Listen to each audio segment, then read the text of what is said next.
പ്രധാനപ്പെട്ട ഒരു വാർത്ത വരുന്നു. ബിഗ് ബ്രേക്ക് വാർത്തയാണ് ഇപ്പോൾ പ്രേക്ഷകരിലേക്ക് എത്തുന്നത്. ടി.പി. ചന്ദ്രശേഖരൻ കൊലക്കേസിലെ പ്രതികൾക്ക് ശിക്ഷാ ഇളവിന് നീക്കം. ശിക്ഷാ ഇളവ് നൽകാൻ പോലീസ് റിപ്പോർട്ട് തേടി ജയിൽ വകുപ്പ് എന്ന വലിയ വാർത്തയാണ് ഈ പ്രഭാതത്തിൽ പ്രേക്ഷകരെ തേടി എത്തുന്നത്. ജയിൽ സൂപ്രണ്ട് പോലീസ് കമ്മീഷണർ നൽകിയ കത്തിന്റെ പകർപ്പ് റിപ്പോർട്ടറിന് ലഭിച്ചിരിക്കുന്നു എന്നതാണ്. പ്രിയപ്പെട്ടവരെ, കോടതി തന്നെ ഈ വധക്കേസുമായി ബന്ധപ്പെട്ട് തെരഞ്ഞെടുപ്പിന് മുമ്പ് നടത്തിയ പരാമർശം വളരെ പ്രധാനപ്പെട്ടതായിരുന്നു. ഇപ്പോൾ ടി.പി. ചന്ദ്രശേഖരൻ കേസിലെ പ്രതികൾക്ക് ശിക്ഷാ ഇളവിന് നീക്കം. ശിക്ഷാ ഇളവ് നൽകാൻ പോലീസ് റിപ്പോർട്ട് തേടി ജയിൽ വകുപ്പ് എന്ന വലിയ വാർത്തയാണ് ഇപ്പോൾ തേടുന്നത്. ജയിൽ സൂപ്രണ്ട് പോലീസ് കമ്മീഷണർക്ക് നൽകിയ കത്തിന്റെ പകർപ്പാണ് റിപ്പോർട്ടർ ഇപ്പോൾ പുറത്തുവിടാൻ പോകുന്നത്. നമുക്കൊപ്പം റോഷിപാൽ ചേരുന്നു. റോഷിപാൽ, വളരെ പ്രധാനപ്പെട്ട ഒരു വാർത്തയാണ്. ഇപ്പോൾ ഈ ടി.പി. ചന്ദ്രശേഖരൻ പ്രതികൾക്ക്, വധക്കേസിലെ പ്രതികൾക്ക് ശിക്ഷാ ഇളവ് നൽകാൻ നേരത്തെ ഹൈക്കോടതി വഴി ഒരു ശ്രമം നടത്തിയിരുന്നു. അത് പരാജയപ്പെട്ടു. ഇപ്പോൾ ജയിൽ വകുപ്പ് റിപ്പോർട്ട് തേടിയിരിക്കുകയാണ്. എന്താണ് കൂടുതൽ വിവരങ്ങൾ? അരുൺകുമാർ, നമുക്കറിയാം ടി.പി. ചന്ദ്രശേഖരൻ കേസിലെ പ്രതികൾക്ക് നേരത്തെ തന്നെ സർക്കാർ പലതരത്തിൽ പരോൾ ഉൾപ്പെടെ നിയമവിരുദ്ധം, ചട്ടവിരുദ്ധമായി പരോൾ ഉൾപ്പെടെ നൽകിയത് വിവാദമായിരുന്നു.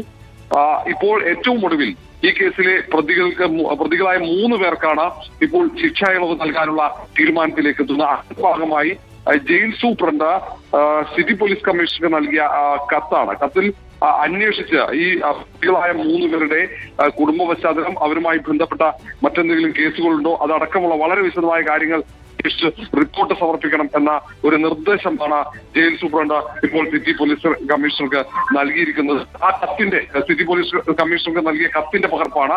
അതിൽ ടി.കെ. രജീഷ്, മുഹമ്മദ് ഷാഫി, സജിത്ത് ഉൾപ്പെടെയുള്ള 3 പ്രതികളാണ്. ഈ കുറ്റകൃത്യത്തിൽ നേരിട്ട് പങ്കെടുത്തവരാണ് ഈ 3 പേരും. ഈ 3 പേർക്ക് ഇളവ് നൽകുന്ന ഒരു ആവശ്യം, ഒരു തീരുമാനത്തിലേക്കാണ് സംസ്ഥാന സർക്കാർ എത്തുന്നത്.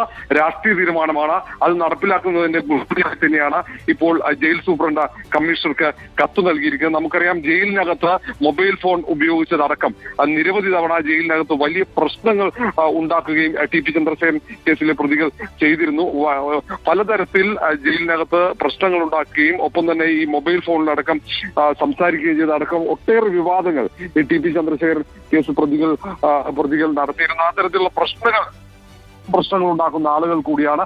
ഇവർക്കാണ് ഇപ്പോൾ ശിക്ഷാ ഇളവ് നൽകാനുള്ള തീരുമാനത്തിലേക്ക് സംസ്ഥാന സർക്കാർ എത്തുന്നത്.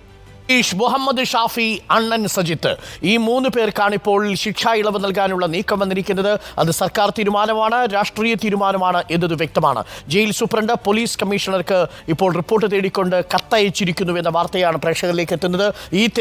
നോക്കൂ റോഷിപാൽ, ഈ തെരഞ്ഞെടുപ്പിന്റെ പരാജയം വളരെ വിശദമായി CPM പഠിക്കുകയും നേതൃയോഗം ചർച്ച ചെയ്യുകയും ചെയ്തതിനു ശേഷമാണ് ഇപ്പോൾ ഇങ്ങനെയൊരു തീരുമാനം കൂടി ഉണ്ടാവുന്നത്. നേരത്തെ വടകരയിൽ തിരഞ്ഞെടുപ്പിൽ ടി.പി. ചന്ദ്രശേഖരൻ വധക്കേസിലെ ഹൈക്കോടതി ഇവരുടെ ശിക്ഷാവിധി റദ്ദു ചെയ്യില്ലെന്നും വിചാരണ കോടതിയുടെ നടപടി ശരിവെച്ചുകൊണ്ടുമുള്ള വിധി വന്നതും ഒപ്പം തന്നെ ശിക്ഷാ ഇളവ് നൽകണമെന്നുള്ള ഇവരുടെ ആവശ്യം നിരാകരിച്ചതുമൊക്കെ നമ്മൾ കണ്ടിരുന്നു. അത് വലിയ വാർത്തയായി മാറുകയും അത് തിരഞ്ഞെടുപ്പിലുടനീളം CPM-ന് വലിയ പ്രഹരമായി തീരുകയും ചെയ്തിരുന്നു. കെ ശൈലജയുടെ പരാജയത്തിൽ ടി.പി. ചന്ദ്രശേഖരൻ വധം ഇത്തവണ ഉയർന്നു വന്നു എന്നതും നമ്മൾ കണ്ടതാണ്. ഈ പശ്ചാത്തലത്തിൽ ഇപ്പോഴും ഈ പാർട്ടിക്കും ഈ രാഷ്ട്രീയ തീരുമാനത്തിനും ഒന്നും ഒരു മാറ്റവും ഉണ്ടാവുന്നില്ല.